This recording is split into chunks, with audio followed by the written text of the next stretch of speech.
They get this idea of like, I'm going to become a millionaire. I'm going to earn $1 million. And then suddenly I'm going to own a private jet and a Lamborghini and a Ferrari. And, maybe they can get a bit of a reality check and live within your means.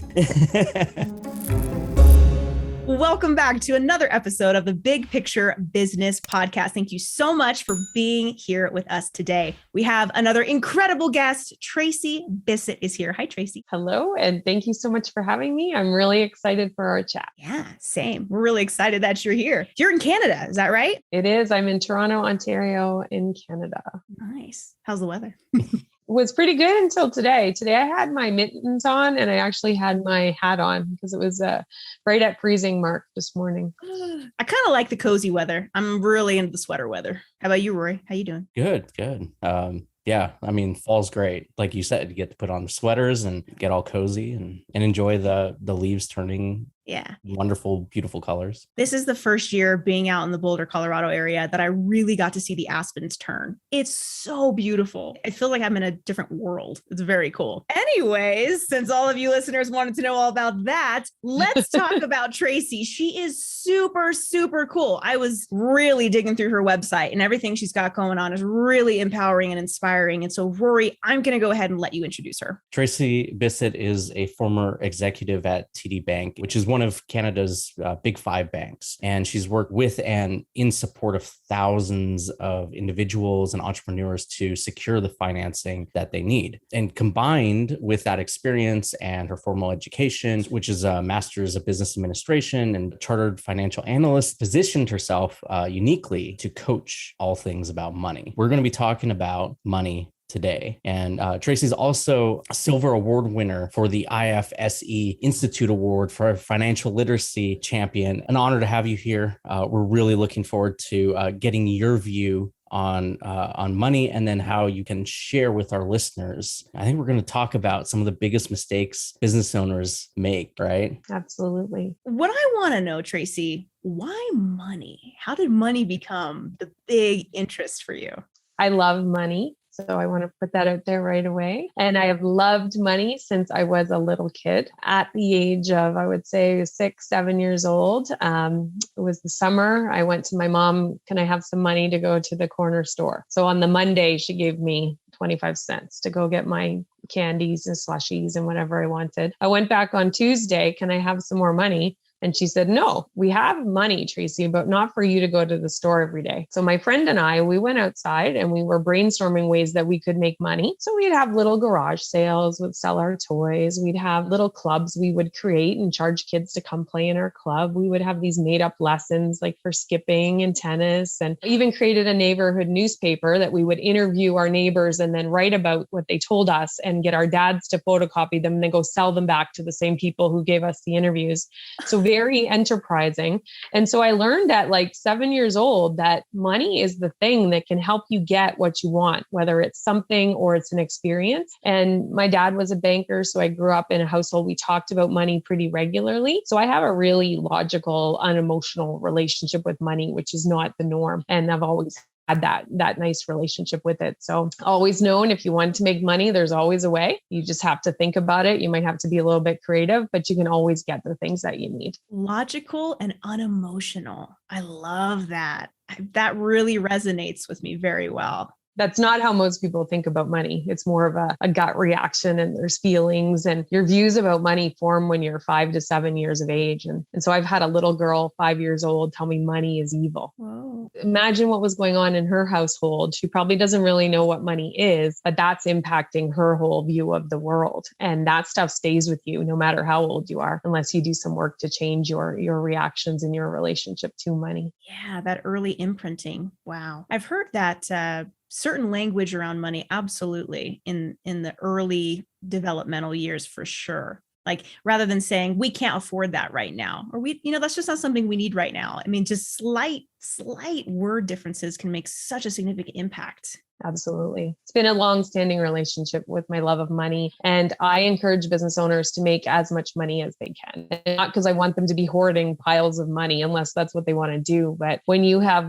when you're making money and you're profitable, you have the ability to be flexible, to do the things you want. You can make all kinds of choices. You can give back your time, your money. You can hire people and create jobs in your community. There's so many options available when you make money. So I encourage everybody to make as much as they can. I want to ask you about money and respect a little bit, because I see time and time again where people will just drop change on the ground and just kind of look at it and go, it's a penny or it's a nickel, forget it. If I see a penny on the ground, I don't care how gross it is. I don't care if it's been, if it's stuck to gum, I'll pick it up and figure it out like a penny. I'm a penny more wealthy today. I'm taking it. Maybe I take it to the extreme on that. But in terms of money and respect, have you found in your experience in your line of work, is there like a commonality between successful business owners and respecting money? Have you seen the money mindset and where that's really important? What does that look like in your career? Absolutely. I've seen it regularly. And I'm like you, I'm going to stop and pick up a nickel or a quarter. And certainly those who are really successful, they have an understanding of their financial results. They're very conscious and aware of where their money is going. They don't necessarily have an abundance mindset all of the time because it's from a place of scarcity of what's been going on in their family over generations. People who are wealthy don't necessarily look wealthy. They are wealthy because they actually manage their money and they know all the places that it's going, and they don't feel the need to put it all on display like other people who may look wealthy but who are in fact not at all. And they may actually be on the brink of one missed paycheck from things not going well. Mm-hmm. So I think, it's very important not to judge someone's wealth by how they look. And really, it's only getting to know them that you can really understand their story. I think there's a lot of business owners, entrepreneurs, especially the ones who are just starting out. They get this idea of like, I'm going to become a millionaire. I'm going to earn $1 million. And then suddenly I'm going to own a private jet and a Lamborghini and a Ferrari and, everything all at once. It doesn't work like that. It's superimposing something where people who have, maybe $100 million are living that lifestyle, not $1 million. And so I think there's this skewed mindset and concept around that. So maybe you can speak to that a little of what that looks like and how people who have had that viewpoint, maybe they can get a bit of a reality check and live within your means. Huge reality check. And the thing too that is happening, people are hyping their sales all the time. I had a launch that did this. I made sales of this. It doesn't really matter what your sales are. It only matters what your profit is, because maybe you did have $1 million in sales, but if you lost $100,000, you're definitely not getting that private jet. I typically work with business owners, sales are under $2 million.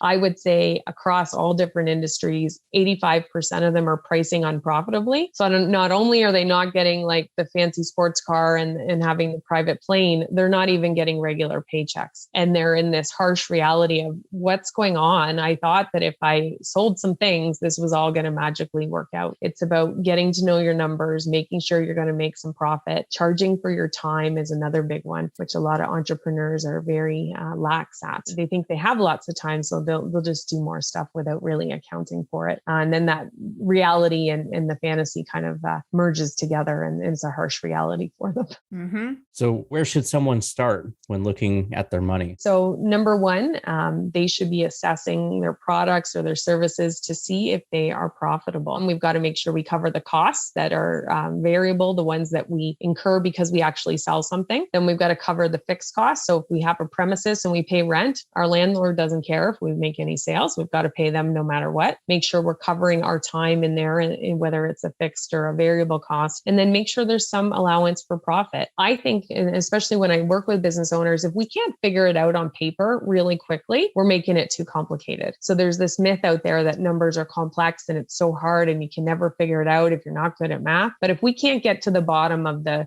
crux of the business on paper, we're probably making it too complex. So we got to start with the basics. But looking at the profitability is key. And then we've got to make sure, is what we're offering, are the people we offering it to, are they the right people? And really take a hard look at that, because we might need to just shift our audience a tiny bit, and we're going to target another another group who sees the value in what we're offering and is willing to pay the amount we're wanting to charge. What comes up kind of with the mindset stuff, the respect stuff, is all those insecurities we have as a business owner where maybe we don't actually articulate the real price we're supposed to charge. And we might know it and we might have worked out the math, but then it's all about the execution. And if we can't stand confidently in delivering the value and articulating how much it is to work with us, we're going to run into problems every day of the week when that happens. I want to give you the award of the big picture business master already, because everything you're saying is exactly what Roy and I talk about. I mean, every day we're like preaching this. I'm like, well, we can just tweak the audience a little bit. We've got to know your numbers.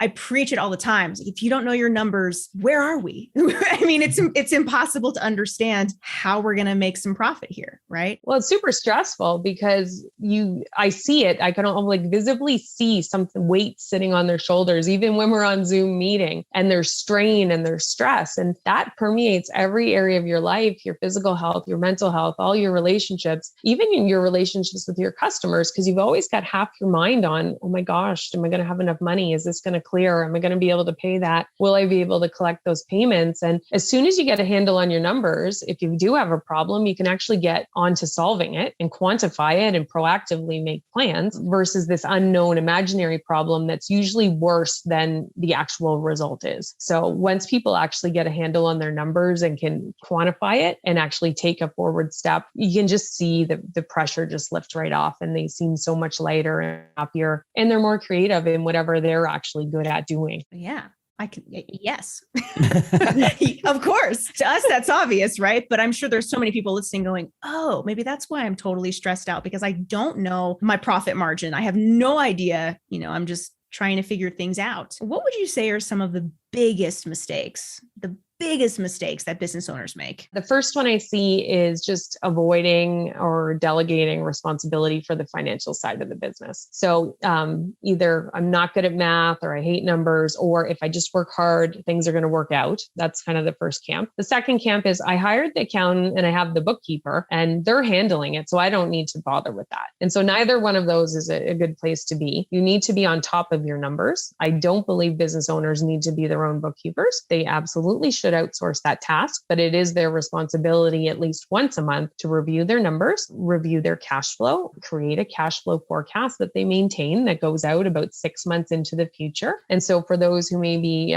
checking this out and you're not sure what cash flow is, money comes in, money goes out. The timing that it happens is really the magic. And usually the money doesn't come in on the days that you need it to go out. So you've got to manage it and actually understand the cycle of it. When you're doing those things, then you actually use your numbers as a tool to help drive towards your goals. And if you're going to have a cash flow shortage in 3 months, you figure out, what do I need to do? Do I need to make some more sales calls today? Do I need to get an increase in my line of credit? Do I need to get a line of credit? Which leads me to another mistake I generally see is business owners not getting access to credit early enough. They wait until they absolutely need it. And that's not necessarily the right time. Certainly in my experience as a lender, you want to establish that credit history in your business as soon as you start your business. And at the beginning, even if you are an incorporated business, it's probably going to be based on your personal credit score. But now you're starting the clock on the credit history in the company, so that as you grow, your credit should be able to grow. And so you don't want to be running to the bank to get that set up at the exact moment that you need it. You want to have that prepared in advance. And if you can be responsible, there's some great credit cards that you can run a lot of your expenses through that'll pay for your vacations every year.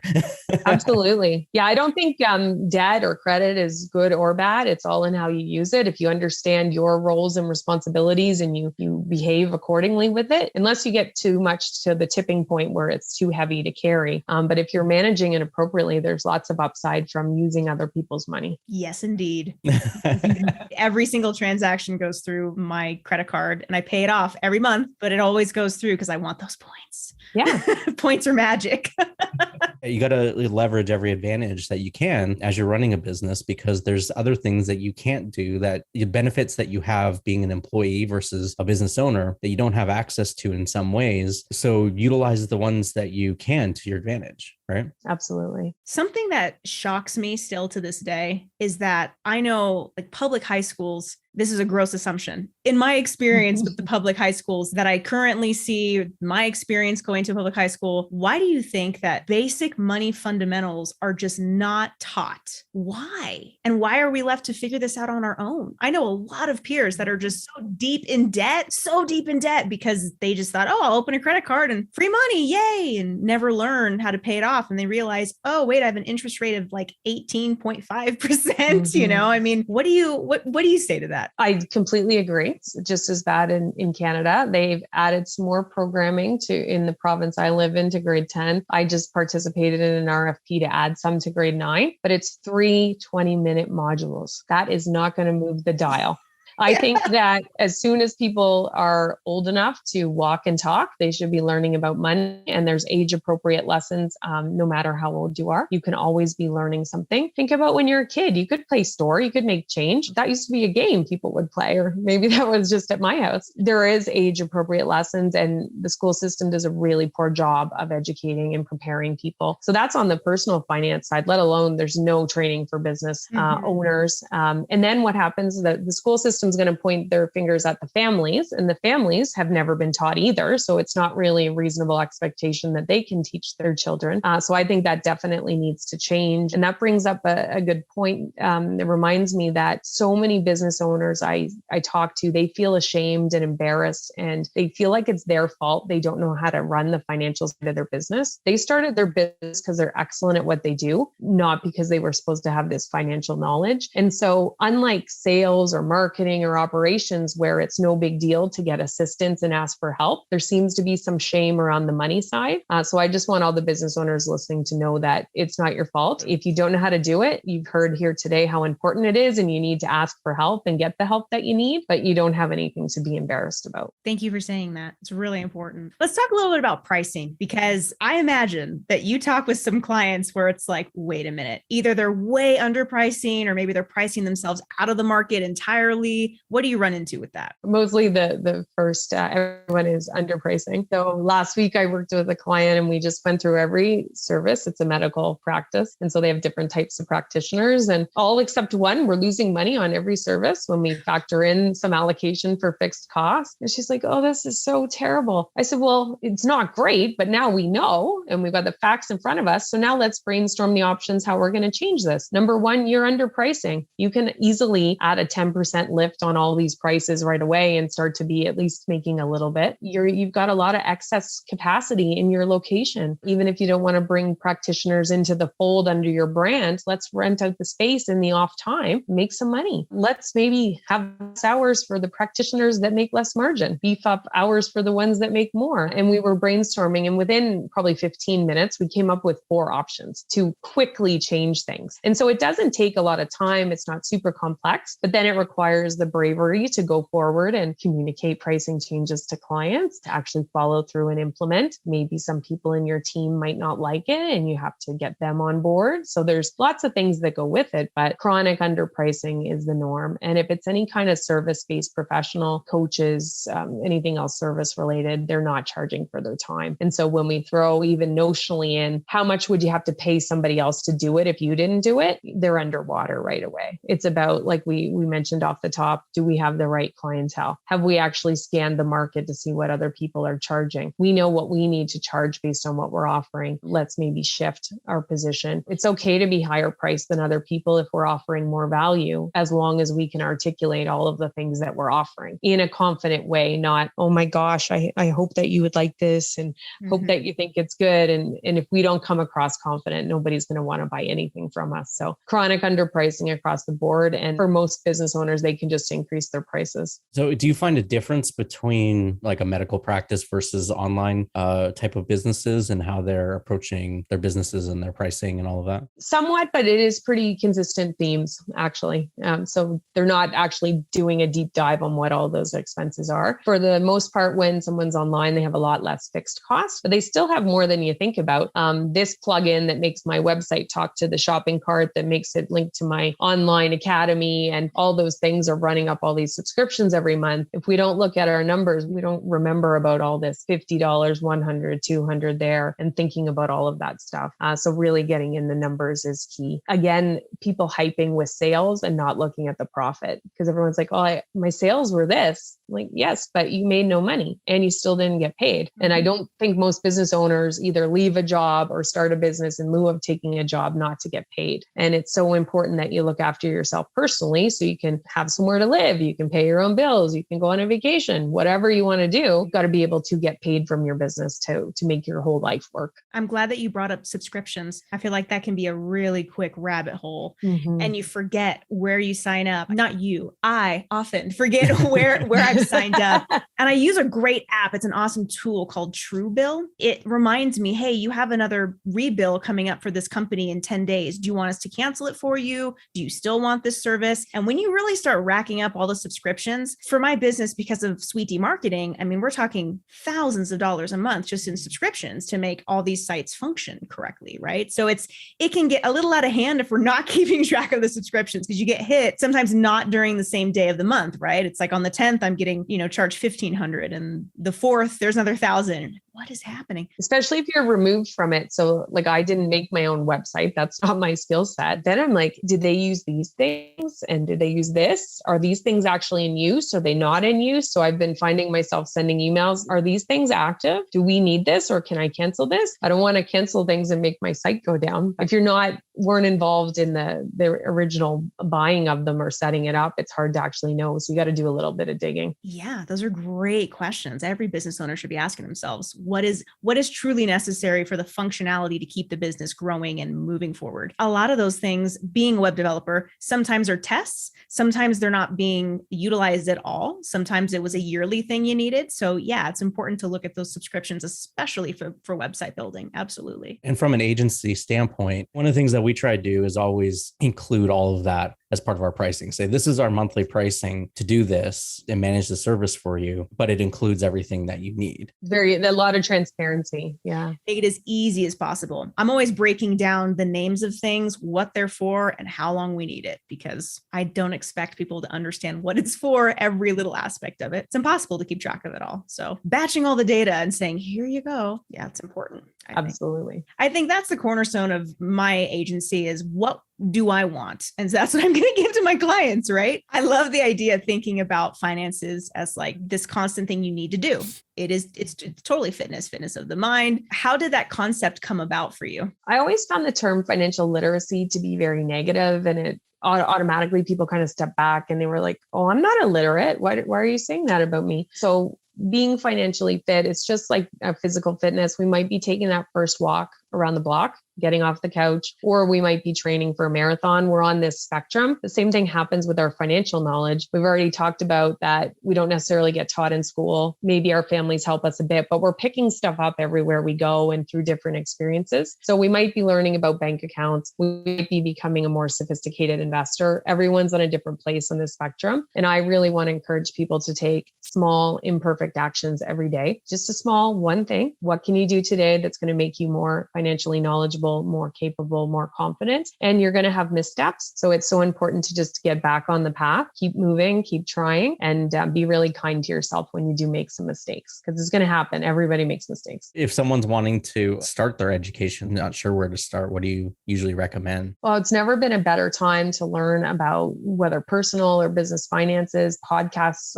like this are a great place to start. There's lots of great books out there that are made for beginners. The key thing, though, is to find somebody that speaks in a language that you get. Don't try to learn from someone who's speaking in a way that you don't understand. There's the right fit out there for everybody. So I encourage you to find someone that you're comfortable learning from. If you're looking for a financial advisor, a financial planner, or a coach, make sure you interview with you. Make sure that you can have a conversation and you actually feel comfortable expressing your concerns and asking questions, because too much in the financial industry, there's people using too many acronyms, using the financial lingo, and making people feel overwhelmed and uncomfortable. And that should not be the experience. Really, very good point. You shouldn't be uncomfortable, especially when you're talking about your own wealth and trusting someone else with that information. kind of a lot. Yes, totally. And money is intertwined in anything. So people will start talking about sickness in their family, relationship issues, all kinds of things that are going on. So it's never quite as straightforward as just the numbers. And so you've got to be able to have that confidence and trust in someone. So if someone is struggling to hire someone or even get to the point of admitting that they have an issue that needs to be solved, what do you recommend that they do to like get over that so that they can actually make the progress that they need to continue to grow their business effectively and bring in the money that they should be bringing in? Encourage them first to talk to someone they know and trust. So it could be a fellow business owner, it could be one of the professionals that they deal with, and just, hey, I'd like to learn more about such and such. Do you know anyone? Getting a referral is a great, nice, easy way to get into it. If you can attend sessions where you can hear someone speak, so you can get to learn a little bit about them without having to identify, I'm going to need this. Those are all easy ways to get into it. Really just take whatever small step you need to, but do take a step, because things will get better. It might seem like that's going to make it harder, but it's actually going to clear up some of the confusion. And as we talked about, remove a lot of the anxiety from it. And you actually have your own podcast, right? Called Young Money. Young Money with Tracey Bissett. So we've been going strong since December 2017. I've run only one rerun. We go every week, and it's geared for 18 to 30-ish in age group. And it's basically anything about money. So I can make Super Bowl halftime artists link to money and talk about what we can learn about financial fitness. This week, we actually had a licensed insolvency trustee on talking about what happens if you get too much debt and how can they help you. Last week, I had a military intelligence officer, former intelligence officer, talking about how to read body language and how we can see if people are manipulating us, because that could all tie into our earnings power in our lifetime. So we cover pretty much everything. I get to learn a lot. I've been learning a lot about cryptocurrencies and non-fungible tokens because NFTs are so popular, and just trying to get the digital wallet, buy something, try it, and see through the eyes of people who are exploring that all the time. And I bring my successes, but also my fails, because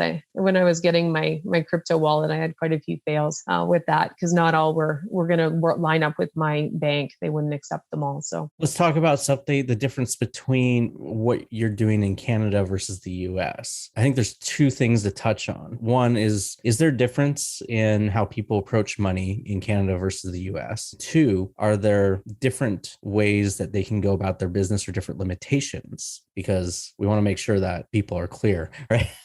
Yeah. So when I work with people, because I'm doing primarily financial education, it doesn't matter where someone is based, the concepts are still the same. What I've noticed anecdotally is I find that business owners in the US are more free to buy things. And I find consumers in general in the US they don't get as fussed about price points and things like that. So that's my anecdotal evidence from what I see across different customers. Certainly, if you're getting financial statements done or anything like that, or tax laws, that's obviously going to be different between the two countries. So where I'm coming from and talking about cash flow and understanding your numbers, that's pretty consistent across the board. It's interesting. This guy I know, he says that people in the US, they wake up thinking about how they can spend money. And then everywhere else in the world, they think about how they can wake up and save money. I don't know about the whole world, but to me, that's a big difference. And so when I'm talking to business owners in Canada, if they have something they can sell to US consumers, I'm like, go and do it. Get your name out there, because there is so many more people, number one, and there's so many more people willing to spend money. Great opportunity. And if you have something of value to offer, it's win-win for everybody. I'm really bad at spending money,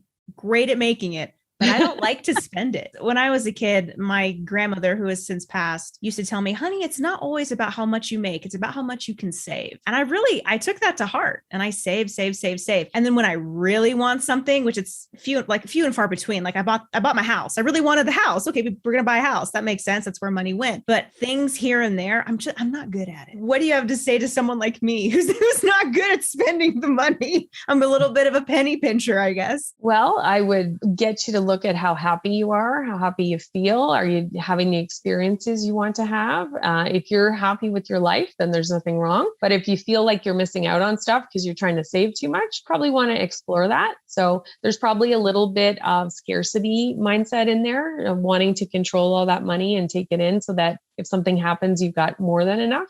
Totally. Ways you can actually move from scarcity over to abundance. 3 easy things you can do, and there's so many out there, but one is a daily gratitude practice. So I live in my house. I woke up today. I have food to eat. I had a shower, put on clean clothes. I have technology. My computer is working. When you start thinking like that, it sounds so silly, but it's really hard to be worried and think about negative things. If you're thinking about all the good things in your life. 2, you're the product of the 5 people you spend the most amount of time with. So if you're spending time with people who like to penny pinch and conserve all of their funds, and they aren't living their life in a joyful way, that's going to rub off on you. So who do you want to spend time with? And you can make some changes there. And then thirdly, make some room in your schedule for fun and just relaxing and doing creative things, because that will actually give back to your business and your work. Any one of those 3 in a habit over time is going to help move you a little bit from feeling a bit scarce over to a little bit more positive and abundant. And there's so many others out there, but those are just 3 that I know that can work for me. And I've been trying to do them too. Excellent. Thank you for that.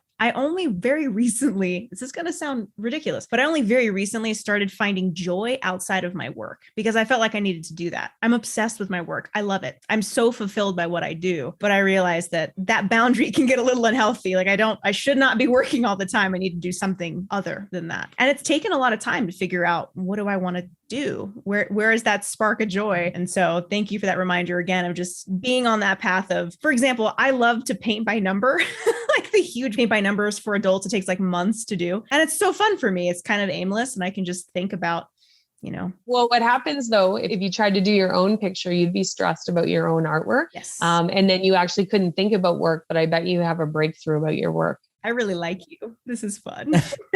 Try some things you don't normally do. Try a whole bunch of different things. We were talking before you hit record around going to Red Rocks. Like go there, go to a concert, have some fun. I love roller coasters too. So I like going to different amusement parks. How fun. I'm a total wuss. I'm kind of boring. I mean, Rory, you've known me a long time. I'm a little boring.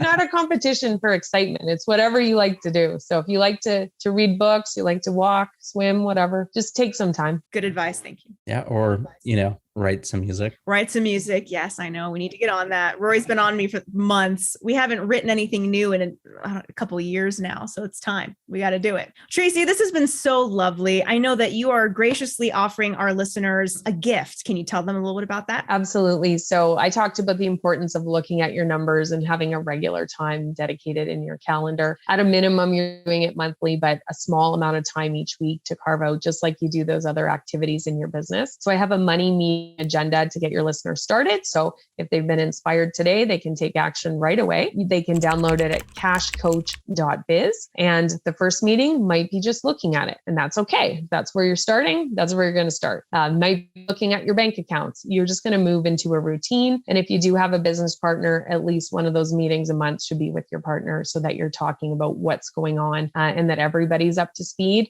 It should never fall on just one person to be responsible financial side of the business. They might be accountable for it primarily, but everybody who's owning the business should be involved. So awesome. And then if people want to do some potential coaching with you, what's the best way for them to connect with you? Best way to reach out to me is on LinkedIn, and I'm very responsive on there, or you can head to my website, visitfinancialfitness.com, and send me a contact form there. We will be sure to have all of the links in our show notes as well. Thank you so much for educating us and taking this time. It's just a joy to have you on. Thank you so much. It's been really fun. That is it for this week. We'll see you guys next time. Bye.